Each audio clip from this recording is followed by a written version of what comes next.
Here we are, folks. Once again, we're looking at a swarm of bees here. This is swarm season for honeybees, usually May and June and sometimes a little after. We have to think about swarming as a superorganism of honeybees, 50,000 or more honeybees that subdivide, almost like an amoeba will subdivide.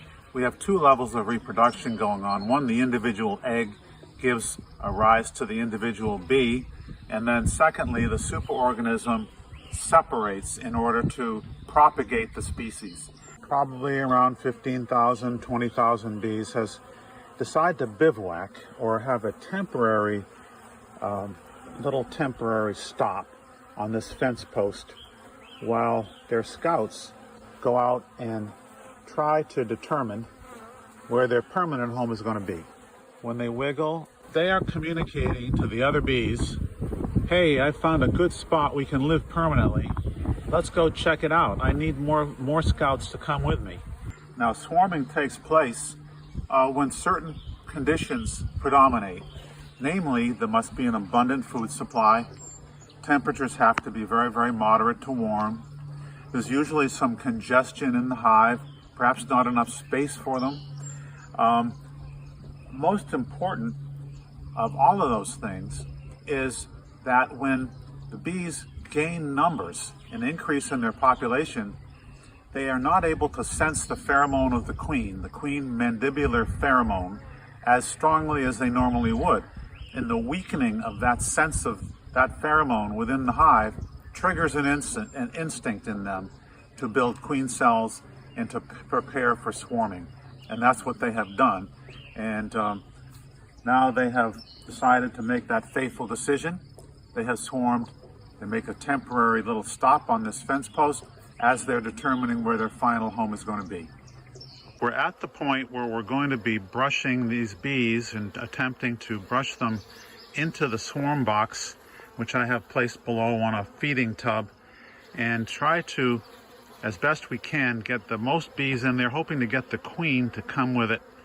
And if the queen gets down among that set of combs that I put down inside, I hope that that they will feel some degree of comfort and familiarity, and they're a little bit off the ground, and you know that it's not the Ritz, but it may be Motel 6, and we left the light on for them.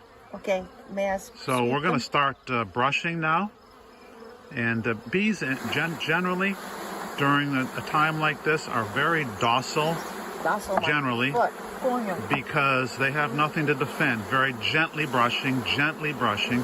Okay, now's a good time to stop brushing. And we're going to put a little lid on this thing and see who we've got inside. If we have the queen inside, then we're going to leave an opening, by the way. We're only going to put this, we're only going to put this lid on about 2/3 of the way. And we're going to leave lots of openings for the bees to smell each other inside, and for them to figure out that they've just changed location. As we get even closer to this box, we can see some of the bees on the edge of this swarm box fanning their wings. They're fanning their wings because they have a pheromone that's just above their stinger on their tail, and they use that pheromone, secrete that pheromone, a little droplet, and evaporate it by fanning their wings, and the pheromone communicates to the other bees, here we are, the whole group is inside now, come and join us. It's a colony instinct, and they only survive as a colony, so they've developed behaviors to help them survive in the colony. And we have many, many of these bees in this box now. We're just going to give them a little bit of time and see what happens now. We're getting more and more bees in this box, and they're smelling that pheromone, that Mazanoff pheromone, and they're walking down toward the entrance, and many, many of them are going inside the entrance. Some honeycomb in there. I've got some frames of drawn out comb.